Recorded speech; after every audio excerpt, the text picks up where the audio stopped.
Hello बच्चों, आज हम एक्सरसाइज 3.6 के क्वेश्चन नंबर 2 करने जा रहे हैं और इसमें 3 वर्ड प्रॉब्लम्स हैं और ये तीनों ही वर्ड प्रॉब्लम्स अपने आप में बहुत ही इम्पॉर्टेंट हैं।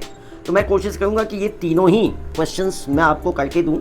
सो आज हम फर्स्ट क्वेश्चन करने जा रहे हैं। The question says Ritu can row downstream 20 kilometers in 2 hours and upstream in 4 kilometers in 2 hours. Find her speed of rowing in still water and the speed of the current. देखो बच्चों, सबसे पहले मैं आपको ये समझाऊं कि ये अपस्ट्रीम और डाउनस्ट्रीम क्या होता है। देखिए, जब आप स्विमिंग करते हैं, आप में से बहुत बच्चे स्विमिंग करते होंगे, तो जब आप तालाब में या स्विमिंग पूल में आप स्विमिंग करते हैं तो वहाँ का पानी जो होता है वो स्थिर होता है, जबकि रिवर में नदी का पानी जो होता है वो बहता हुआ पानी होता है, फ्लोइंग वाटर होता है। और आप जानते हैं कि अगर कोई भी चीज़ फ्लोइंग है तो निश्चित रूप से उसमें कुछ ना कुछ स्पीड होगी। तो मैं आपको बिल्कुल सिंपल शब्दों में समझाता हूँ कि यदि कोई व्यक्ति नदी के बहाव की दिशा में तैरता है तो उसकी जो अपनी स्विमिंग की स्पीड है और जो नदी के बहाव की स्पीड है, फ्लो या करंट ऑफ स्ट्रीम जिसको कहते हैं, वो दोनों ऐड हो जाते हैं और इसको हम डाउन स्ट्रीम कहते हैं। और इसलिए आप देख सकते हैं कि डाउन स्ट्रीम में 2 आवर्स में ही 20 किलोमीटर गया है और अपस्ट्रीम का मतलब होता है कि यदि कोई नदी के बहाव की उल्टी दिशा में स्विमिंग करता है तो वहां पे उस व्यक्ति का जो स्विमिंग का स्पीड है उसमें से स्ट्रीम का जो स्पीड है यानी नदी के बहाव की जो स्पीड है वो माइनस हो जाती है और उसको हम अपस्ट्रीम कहते हैं और इसलिए उसमें ज़्यादा टाइम लगता है। और आप देख सकते हैं कि यहाँ पे 2 आवर्स में सिर्फ 4 किलोमीटर, जबकि डाउन स्ट्रीम में उतनी ही समय में 20 किलोमीटर स्विमिंग या रोइंग ये लड़की कर पाती है, जबकि अपस्ट्रीम में उतने ही टाइम में सिर्फ 4 किलोमीटर वो रोइंग कर पाती है। तो हमें बताना है find the speed of rowing in still water and the speed of the current. तो स्टिल वाटर में ऋतु के रोइंग की स्पीड क्या है और करंट की स्पीड क्या है। तो जैसा कि आप जानते हैं कि हम लीनियर इक्वेशन इन 2 वेरिएबल्स कर रहे हैं, तो यहाँ पे हम 2 वेरिएबल्स ले सकते हैं। तो इन दोनों को, जो दोनों चीज़ें हमें पूछी गई हैं उनमें से एक को हम x ले लेते हैं, दूसरे को y ले लेते हैं। So let us start the question. Let the speed of rowing in still water be x kilometer per hour and the speed of the current be y kilometer per hour। अब देखो बच्चों, आप जानते हैं कि यहां पे हमें क्या दिया हुआ है, 20 किलोमीटर इन 2 आवर्स। अब आप समझिए ये 20 किलोमीटर क्या है, ये डिस्टेंस है, और 2 आवर्स क्या है, टाइम है। तो स्पीड क्या हो जाएगी, तो speed equal to distance upon time. आप जानते हैं speed equal to distance upon time होता है।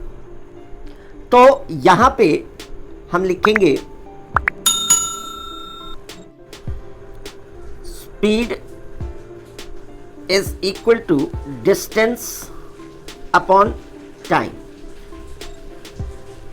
अब देखिए, अगर हम पहले केस की बात करें तो ये डाउन स्ट्रीम है और जैसा मैंने आपको बताया कि डाउन स्ट्रीम में स्पीड जो होता है, ये स्टिल वाटर में जो रोइंग का स्पीड है और जो करंट की स्पीड है, ये दोनों ऐड हो जाती है, प्लस हो जाती है। तो यहां हम लिखेंगे according to the question x plus y. ये देखिए, ये डाउन स्ट्रीम की स्पीड है, x rowing in still water और y स्पीड ऑफ करंट, दोनों ऐड हो गया, तो ये टोटल स्पीड हो गया।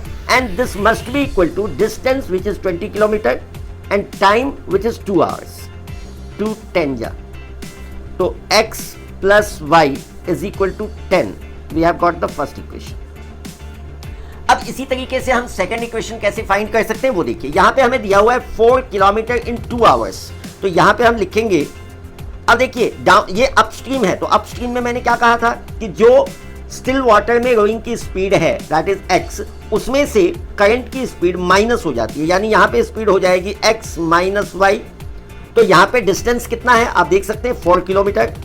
टाइम वही है 2 आवर्स, 2 1 जा 2 2 जा। So x minus y is equal to 2। तो ये हो गया हमारा second equation.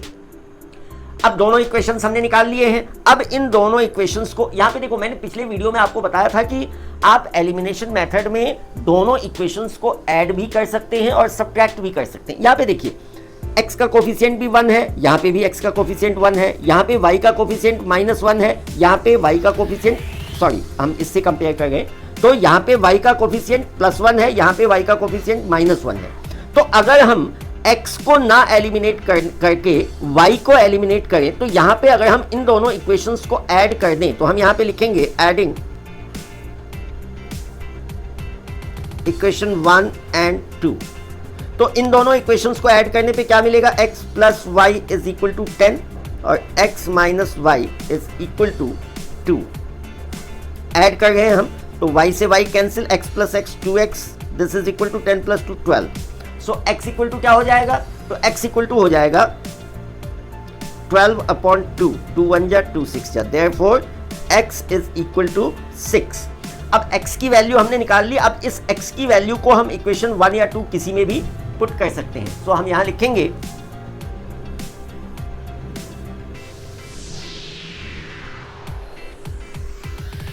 Putting the value of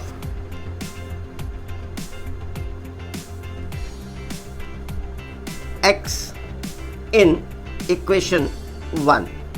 चलो 1 में ही कर दिया हमने, तो x की वैल्यू 6 आई है, तो 6 plus y is equal to 10, so y is equal to 10 minus 6, तो therefore y is equal to 4।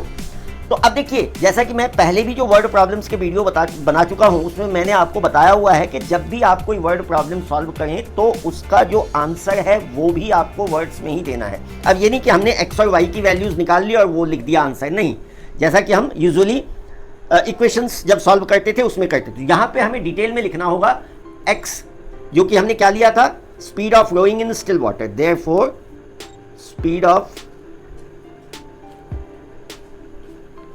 rowing in still water is 6 km/h and the speed of the current is y कितना है, तो 4 km/h। तो ये हमारा answer हो गया। I hope कि ये छोटा सा वीडियो आपको अच्छा लगा होगा।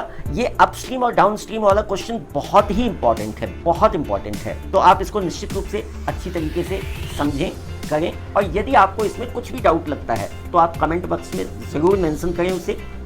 And don't forget to like and subscribe our channel, और इस वीडियो को आप अपने दूसरे दोस्तों के साथ भी शेयर करें। So thanks for watching.